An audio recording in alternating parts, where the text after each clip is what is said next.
We have what's called our Prairie Science class, and that is a really unique partnership that we have with the city of Fergus Falls and our Park National Park system, and then also with our local co-op that supports public education. But our fourth and fifth graders have an opportunity to, so it's self-selective. They can go out and they spend half of their day out at the Prairie Science Center, and it's all experiential learning based on ecology and environmental science and stewardship, those kinds of things. Hello, everyone, and welcome to the Brighter Together podcast. My name is Janet Courtney, and my special guest today is Jeff Drake. Jeff is the superintendent at Fergus Falls Public Schools in Fergus Falls, Minnesota. Jeff, thanks for being here today. It's a pleasure, Janet. Thanks for having me on. So tell me what is happening in Fergus Falls, Minnesota. Yeah, so we're off to a great start this school year. And we have had just kind of a wonderful journey. This is the start of my 7th year serving the district and the community.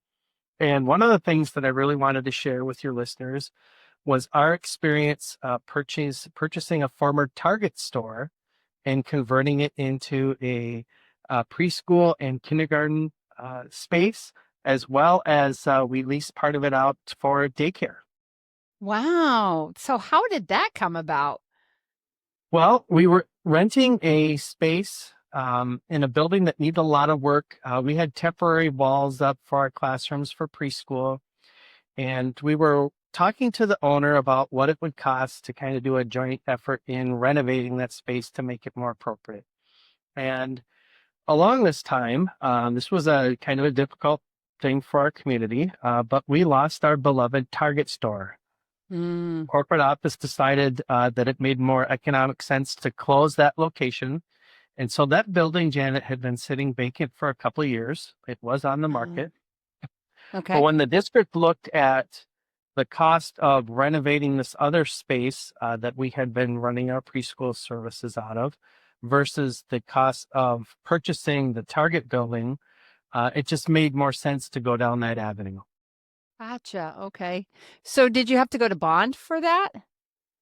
Well, we did some interesting pieces. We didn't bond for it in the traditional sense of a voter approved bond.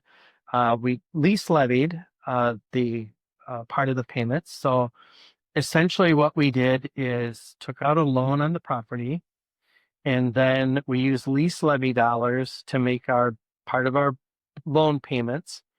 And then with the unique relationship that we had leasing out a portion of the space to a nonprofit childcare center, that also helped build the revenues for us to make our payments on our loan.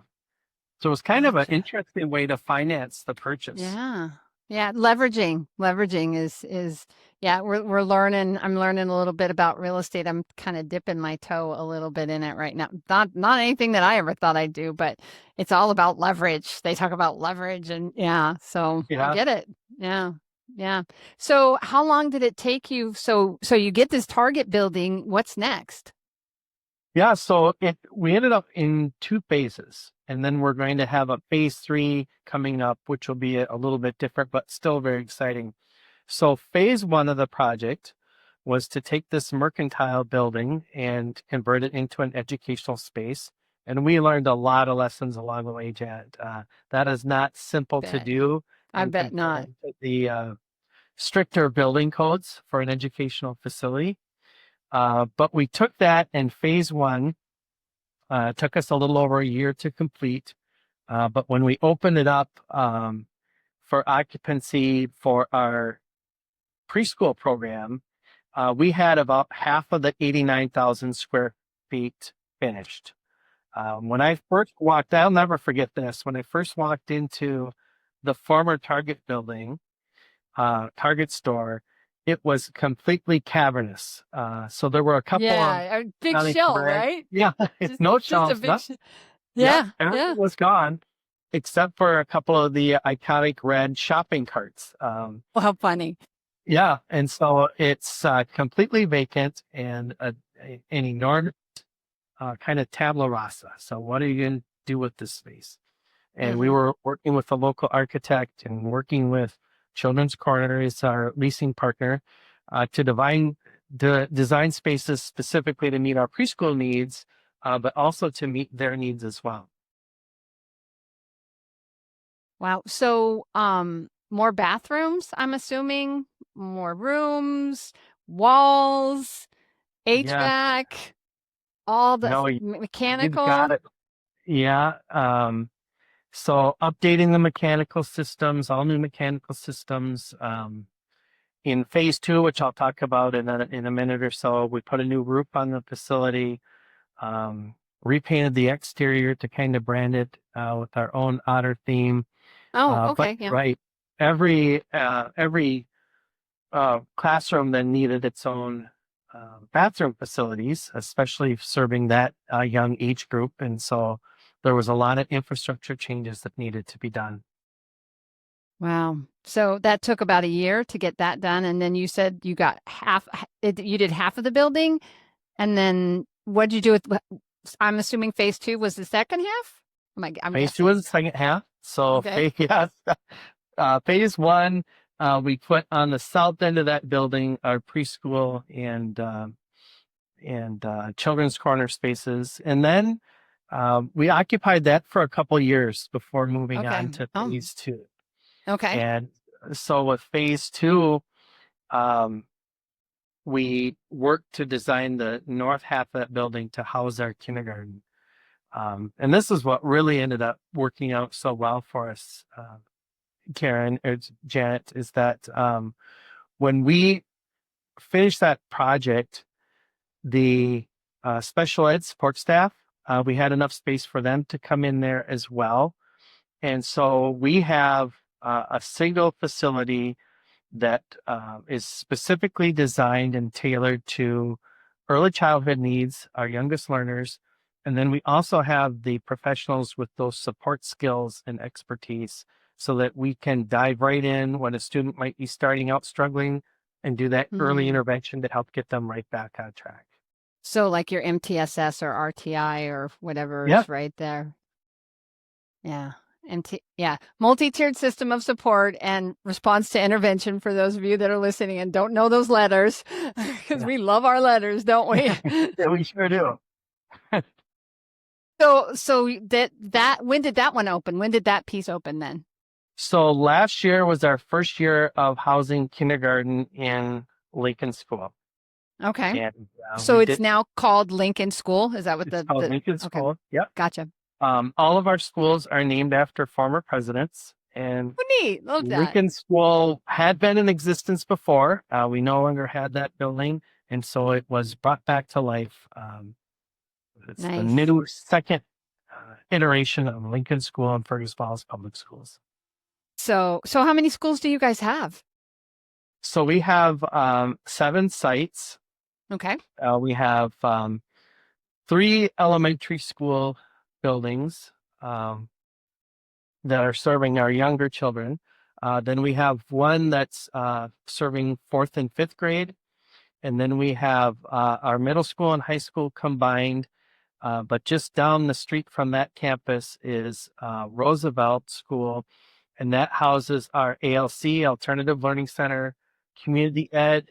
It houses most of our high school vocational programming. So we have an auto shop, woods, metals, Oh, nice. ag, CNA. Mm-hmm. And What is so CNA? I don't know that one. What's CNA? certified nurse assistant. Ah, okay. Oh, Yeah. CNAs. Okay, yeah, it's a love. Yep. Yeah. Yep. Exactly. And so that's, and then we have a really neat program, which will be a nice segue into phase 3 of Lincoln School. We have what's called our Prairie Science class. And that is a really unique partnership that we have with the city of Fergus Falls, um, and our Park National Park system. And then also with our local co-op that supports public education. But our 4th and 5th graders have an opportunity so it's self-selective. They can go out and they spend half of their day out at the Prairie Science Center. And it's all experiential learning based on ecology and environmental science and stewardship, those kinds of things. So yeah, no, it's a little bit confusing. So the segue to Lincoln School is that when the district purchased the former Target store, it also purchased 8 contiguous acres of farmland, essentially. Okay, gotcha. And so, yeah, Beautiful. and so part of that property ended up being a formal playground and then additional green space for the kids to just run around in. But Mm-hmm. through the generous sponsorship of some grants, after the soybeans are harvested this fall, we are going to restore the remaining 7.5 acres to natural prairie. And it'll take 3 years to reach its maturation, but we Okay. will have walking trails and learning stations out there as a Neat. natural outdoor extension of our classroom.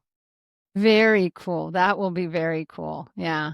And the nice thing is as you let it go to back to natural, but you can be very strategic about where you put things and have paths. Beautiful job. Beautiful job. Wow. Yeah, we're Your excited about it. community, yeah, your community is lucky to have you. A visionary. So cool that you're doing that with your students and wow, I'm just so impressed for you, your team. That's amazing. Thank you. Yeah, we're thrilled about it, and it's going to be a nice legacy for our community over the Hmm. long haul. And um, Yeah. Wow. it's the other thing I'll say too, Janet, is just that you probably talked to other guests on your show about some of the struggles our students are having with anxiety and depression and those Oh kinds yeah. of things, For and sure. the prevalence of electronics and everything in their lives. And it's just a fast pace. And one of the things about environmental education is that we have a philosophy of getting in the moment. So when we bring kids outside, there's a period of time when there's just a stillness and a self-centering, just being aware of your surroundings and the warmth of the sun and the birds that you hear and the wind or the breeze. And to be able to just connect with your surroundings and leave kind of this hustle bustle, chaotic electronic world for a while, I think is really, really healthy for kids. Occupational therapy shouldn't be one more thing on your plate. It should be a solution. Lighthouse Therapy offers school based occupational therapy services that actually work for you and your staff. Our OTs have an average of 16 years of experience in schools, and they support everything from handwriting to fine motor to sensory integration. And you can choose from 3 different service models, whether it be virtual, hybrid, or in person. It's OT that fits your workflow without the chaos. Visit lighthouse-therapy.com/brighter together to learn more. Yeah. Yeah, for sure. Yeah, that's such a great thing. And kids, we don't do that enough. As you were saying that, I was thinking about my backyard because we live on the water, and it is one of the most beautiful things to just go out there and sit and just it's kind of my calming place. It's a busy life. Yeah, I work from home, so we have a porch upstairs that I use sometimes in the mornings, and then we have a deck because we're on the water, and I just go out there and have my tea. I don't drink coffee anymore. Coffee gives me heartburn, so I went to tea. And every once in a while, I'll get out there, or in the middle of the day. It's busy, and I like the heat because we live in South Texas in Corpus Christi, and my husband doesn't. So I get cold in the house in the middle of the hot summer. So I go outside and I soak up that sun. I get that vitamin D, and that's a beautiful thing and to teach kids to do that is awesome, really such a great thing. Yeah. We've had students that have moved on from our district, and we had one student as a senior in the spring of her senior year. She's in another school. She's been gone from our school for 5 years, let's say. And she had an assignment to write about some impactful experience she had in education. And she wrote her essay on the impact of that prairie science class when she was a fifth grader, and how it continues to frame how she looks at the world. And she looks around and she can identify the bug on the leaf, or the bird in the air. And really the power of it was pretty remarkable. Yeah. Yeah. And those are the moments that we as educators, we continue to do what we do and do it well. And, the impact that you as an educator and your team is having is world changing. We don't always even realize the impact we're having. Those small moments that stay with people, teachable moments, if you will. I think there are teachable moments that happen all the time, and we just are busy doing the teachable moments, and yet the impact that we have on kids it's profound. Yeah. Yeah, It reminds very. me of a story that I heard. And there was a principal that would stand and greet his students as they came into the school every morning. He'd say hi and, have a great day. And there was one young lady that he would reach out to and greet every single day and never got a response back from her. So months go by. One day, Janet, he decides, I haven't touched this one. I'm just not going to say anything today. And so as she passes by, she turns around and said, "You're not going to say hi to me this morning?" So even though you didn't get any, you know, acknowledgement that you were making an Right. impact with the student, you still were. And I Yeah. think that's really, really an important thing to recognize about the work that we do. Yeah. Yeah. Because it's all about paying it forward, isn't it? We are paying it forward to the future generation, and teaching and loving on them and showing them that people care. So many things. Schools do so many things for this generation that we're bringing up, and it's generation after generation after generation, but this is our generation. This is our time to serve these kids, and the fight that we're in to make sure that we continue to do that, and in a world that is turning itself on its head every single day there's something new. It's so fast paced, and so AI and phones and social media, and take your pick, and to be able to know that we're making that difference is um you can't, it's immeasurable. It really is immeasurable, you know. It's what makes the work so rewarding. Yeah, for sure. For sure. So if you're considering education and you're listening to this, it's a hard work, but it is a beautiful work. It is an absolute beautiful work. One of the things I'm a CEO now, and I've been a speech therapist for 31 years now. And one of the absolute hardest things for me to do was give up seeing kids, because I am the CEO and it is my company. And so I think it's been 3 years now. When we started, I was the SLP. I was like, it was my company. I started, I'm an SLP. Our mission is to be a therapy company run by therapists for therapists for the betterment of students. We always put students in the center of absolutely everything we do. But I'm the speech therapist. I'm the one that started it. I'm the one who was seeing those first, 48 kids or whatever it was that we had that year. And as we grew, we added staff, added staff, added staff. And I always tell people, when you're entrepreneur, it's like juggling plates, spinning plates, and the one that's wobbling the most is the one that gets the attention, right? And at some point, and I've given a lot. Most of those plates I've given to very smart people. They make me look really good, right? Smart people. You put smart people around you, and good things happen. But one of the things I had to do about 3-4 years ago was give up the clinical side of it. I still advise, I still talk, I still talk to my director of operations and clinical operations, but I can't see. I tried doing both. I tried being the CEO and a therapist to help out.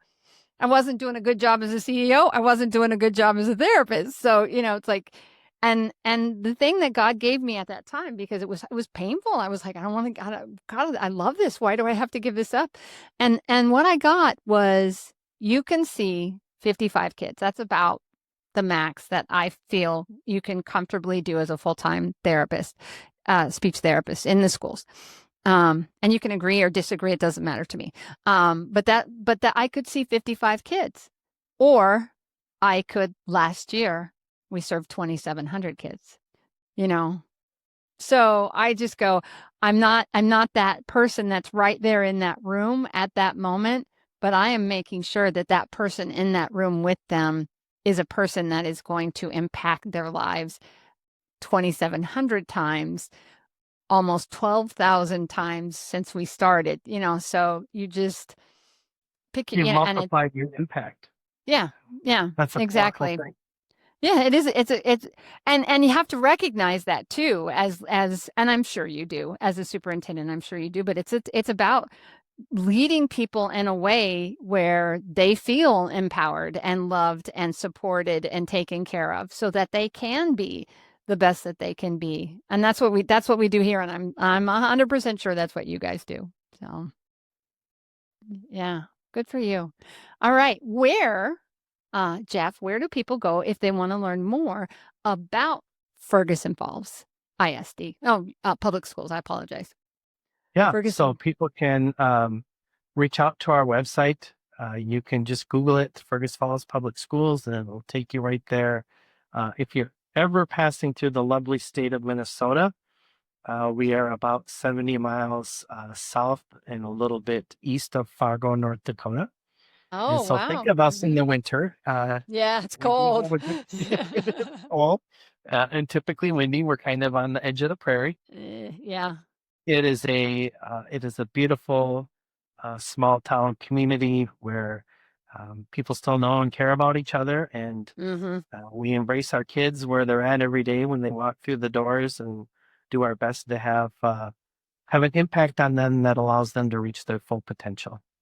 Man, that's beautiful. Absolutely. Absolutely. Where Lighthouse actually is going to be up there in October. Not there, but the convention, the MACE convention at Brainerd. Will be in Brainerd. Yeah. Yeah, we were there the last one and had such a great time, and just amazing. There are some really amazing people in Minnesota, and we had such a good time. And it just is a state that I just absolutely love. And actually, my first hire, Shelley Kaufman, is our regional director of clinical services now. She's one of our regional people. She lives in Minnesota, and she was my first occupational therapist. I was the SLP, and I told her I was going out on my own, and she said, "Okay, Janet, I don't care how many kids you have for me. I don't care when. I want to work with you." And I was like, "Okay." So she was my very first hire, and now she's I love that. our regional person. Yeah, and she does. She's amazing. And the funny thing is I've known her for, I don't know, 10, 12 years. I met her. We were in the same space at that convention this year for the very first time. So there you go. There It's you like go. that's the beauty of technology, is that you can have these conversations. I can meet amazing people on Brighter together and get the stories out there just like yours. So grateful. Pretty neat. Pretty neat. Well, Jeff, it's been a pleasure. Oh, one last question. I got to ask that question. So I usually ask a question of all of my guests, and I think it's a good question for you. So, and you can't say money because we all need more money. We know that schools are underfunded, and I've had conversations about that. But if you could miraculously change one thing in your world as a superintendent, that it was taken care of and you never had to worry about it again, what would it be? Boy, that's a deep one. Yeah. Um, so I'm going to step outside maybe what we have control over as a school district, but It's all right. what I really, really would love to see is every child in a loving home where their basic needs are being met, and a belief in the child, and a belief in the power of education, because I really do believe, this may sound cliche, I really do believe, Janet, that education changes people's lives. Oh, yeah. I had a 1,000%. teacher many, many years ago that said, Jeff, just remember, your education is one of the few things in life that can never be taken away from you. And and this teacher was wonderful. Her name is Dee Steele. She lives in Colorado. Great mentor for me throughout life. And then my parents just instilled the value of an education to me too. So Yeah. it just resonate deeply with my heart. Yeah, that's a great answer. It's a great answer because they have to be well fed and they have to be clothed and ready. All of those needs have to be met for them to be able to learn. So yeah, and to love. Yeah, you teach a child how to learn, and then it's a gift you've given them for the rest of their lives. for the Yeah. rest of their lives, for sure. So, well, Jeff, it has truly been a pleasure to speak with you today. I love what you guys are doing, and keep it up. Keep up the good work. Thank you so much, Janet. It has been my pleasure.